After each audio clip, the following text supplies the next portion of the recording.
ഇസ്രായേലിൽ തടങ്കലിൽ കഴിയുന്ന ഹമാസ് നേതാവ് അബ്ദുള്ള ബർഗൂദിയുടെ ജീവൻ അപകടത്തിലാണെന്ന് റിപ്പോർട്ടുകൾ. ഗിൽബോവ ജയിലിൽ നടന്ന ഒരു ആക്രമണത്തിൽ അദ്ദേഹത്തിന് ഗുരുതരമായി പരിക്കേറ്റതായി പലസ്തീൻ തടവുകാരുടെ അഭിഭാഷക ഗ്രൂപ്പുകൾ റിപ്പോർട്ട് ചെയ്തു. ഇക്കാര്യം പലസ്തീൻ പ്രിസണേഴ്സ് ഇൻഫർമേഷൻ ഓഫീസും ബുധനാഴ്ച റിപ്പോർട്ട് ചെയ്തിരുന്നു. ഒരു സന്ദർശനത്തിനായി ബർഗൂദിയെ കൊണ്ടുപോകുന്ന അവസരത്തിൽ ഒരു ജയിൽ ഗാർഡ് ബലമായി ഇദ്ദേഹത്തിന്റെ തല പിടിച്ച് ഒരു ലോഹത്തിന്റെ വാതിലിൽ ഇടിച്ചുവെന്നും അത് ഇടതുകണ്ണിന് സമീപം രക്തസ്രാവത്തിന് കാരണമായെന്നും റിപ്പോർട്ടിൽ പറയുന്നു. അദ്ദേഹത്തിന്റെ ശാരീരികാവസ്ഥ അതിവേഗം വഷളാകുകയാണെന്ന് അറബ് മാധ്യമങ്ങളും റിപ്പോർട്ട് ചെയ്തു. ഇസ്രായേൽ തടങ്കൽ കേന്ദ്രങ്ങൾക്കുള്ളിൽ വർദ്ധിച്ചു വരുന്ന അടിച്ചമർത്തലിന്റെ ഭാഗമായിരുന്നു ഈ ആക്രമണം എന്നാണ് തടവുകാരുടെ സംഘടനകൾ പറയുന്നത്. തടവുകാരുടെ ജീവന് ഭീഷണിയുണ്ടെന്നാണ് ഈ ആക്രമണം സൂചിപ്പിക്കുന്നതെന്ന് തടവുകാരുടെ അഡ്വക്കേറ്റ്സ് ഗ്രൂപ്പുകളും പറയുന്നു. ജയിലിന്റെ ഉള്ളിൽ നിന്ന് ലഭിച്ച വിവരങ്ങൾ അനുസരിച്ച് അമീർ എന്നറിയപ്പെടുന്ന ഒരു ഉദ്യോഗസ്ഥന്റെ നേതൃത്വത്തിലുള്ള അടിച്ചമർത്തൽ യൂണിറ്റുകൾ ബർഗൂദിയുടെ സെല്ലിൽ ആവർത്തിച്ച് റെയ്ഡുകൾ നടത്തിയിരുന്നു. ഈ റെയ്ഡുകളിൽ അദ്ദേഹത്തെ കഠിനമായി മർദ്ദിക്കുകയും ചെയ്തിരുന്നു. ശരീരത്തിൽ ചതവുകൾ ഉണ്ടാവുകയും തലയിൽ രക്തം കട്ട പിടിച്ചതായും ചില റിപ്പോർട്ടുകൾ ഉണ്ടായിരുന്നു. ബർഗൂദിയുടെ വാരിയലുകൾ ഒടിയുകയും ചെയ്തിട്ടുണ്ടെന്നും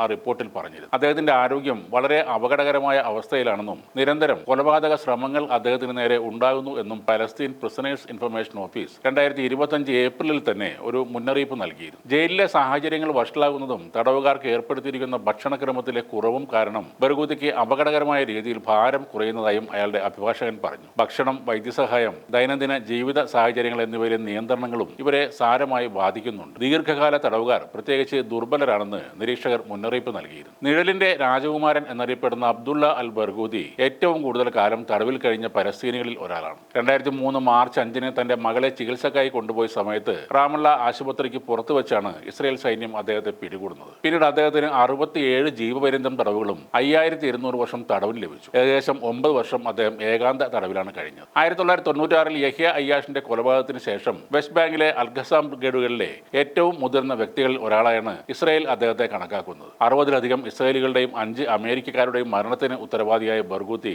ഇസ്രായേലി ക്രിമിനൽ നീതിന്യായ വ്യവസ്ഥയുടെ ചരിത്രത്തിൽ ഒരു പാലസ്തീനിക്ക് ലഭിച്ച ഏറ്റവും ദൈർഘ്യമേറിയ ശിക്ഷയാണ് ഇപ്പോൾ അനുഭവിക്കുന്നത്. ഈ വർഷം ആദ്യം ഗിൽബോവ ജയിലിലെ ഇസ്രായേലി ഗാർഡുകളുടെ കൈകളിൽ നിന്ന് ജയിലിൽ കഠിനമായ ശാരീരിക പീഡനം സഹിച്ചതായും MEA റിപ്പോർട്ട് ചെയ്തിരുന്നു. ഇരുമ്പ് ദണ്ഡുകളും ബെൽറ്റുകളും ഉപയോഗിച്ച് മണിക്കൂറുകളോളം ബർഗൂദിയെ പീഡിപ്പിച്ചതായും ശരീരത്തിൽ അതിന്റെ അടയാളങ്ങൾ ഉണ്ടായിരുന്നതായും 1-ലധികം ഒടിവുകൾ ഉണ്ടായതായും റിപ്പോർട്ടിൽ പറയുന്നു. ഈ കഴിഞ്ഞ 23 വർഷത്തിൽ ഭൂരിഭാഗവും അദ്ദേഹം ഏകാന്ത തടവിലാണ് ജയിലിൽ കഴിഞ്ഞത്. അതിനിടെ ബർഗൂദി കൊല്ലപ്പെട്ടതായും സ്ഥിരീകരിക്കാത്ത ചില വാർത്തകൾ ഉണ്ടായിരുന്നു. എന്തായാലും ബർഗൂദിയുടെ ജീവൻ അപകടത്തിലാണ് എന്നത് സത്യം തന്നെയാണ്. അദ്ദേഹത്തെ വധിക്കാനായി ഒട്ടേറെ ശ്രമങ്ങൾ നടക്കുന്നുണ്ട് എന്ന കാര്യം നിരവധി പലസ്തീൻ സംഘടനകളും സ്ഥിരീകരിച്ചിട്ടുണ്ട്. ഇസ്രായേലിൽ ജയിലിൽ കഴിയുന്ന പ്രധാന 6 പലസ്തീൻ നേതാക്കളെ ഒരിക്കലും വിട്ടയക്കില്ലെന്ന് പ്രധാനമന്ത്രി ബെഞ്ചമിൻ നെതന്യാഹു നേരത്തെയും പറഞ്ഞിരുന്നു. അവരുടെ മോചനത്തിനായി ഹമാസ് ഇസ്രായേലുമായി ചർച്ച ചെയ്യുന്നുണ്ടെങ്കിലും ഒരിക്കലും അംഗീകരിക്കില്ല എന്നാണ് നെതന്യാഹു അറിയിച്ചത്. മർവാൻ അൽ ബർഗൂത്തി, അഹമ്മദ് സദാദ്, അബ്ദുള്ള അൽ ബർഗൂത്തി, ഇബ്രാഹിം ഹാമിദ്, അബ്ബാസ് അൽ സയ്യിദ്, ഹസൻ സലാമ എന്നീ നേതാക്കളെ മോചനത്തിനായി ഹമാസ് എത്ര ശ്രമിച്ചാലും നടക്കില്ലെന്നാണ് നെതന്യാഹു പറഞ്ഞത്. ഇസ്രായേലിന്റെ ഈ നിലപാട് ഒരിക്കലും മാറില്ലെന്ന്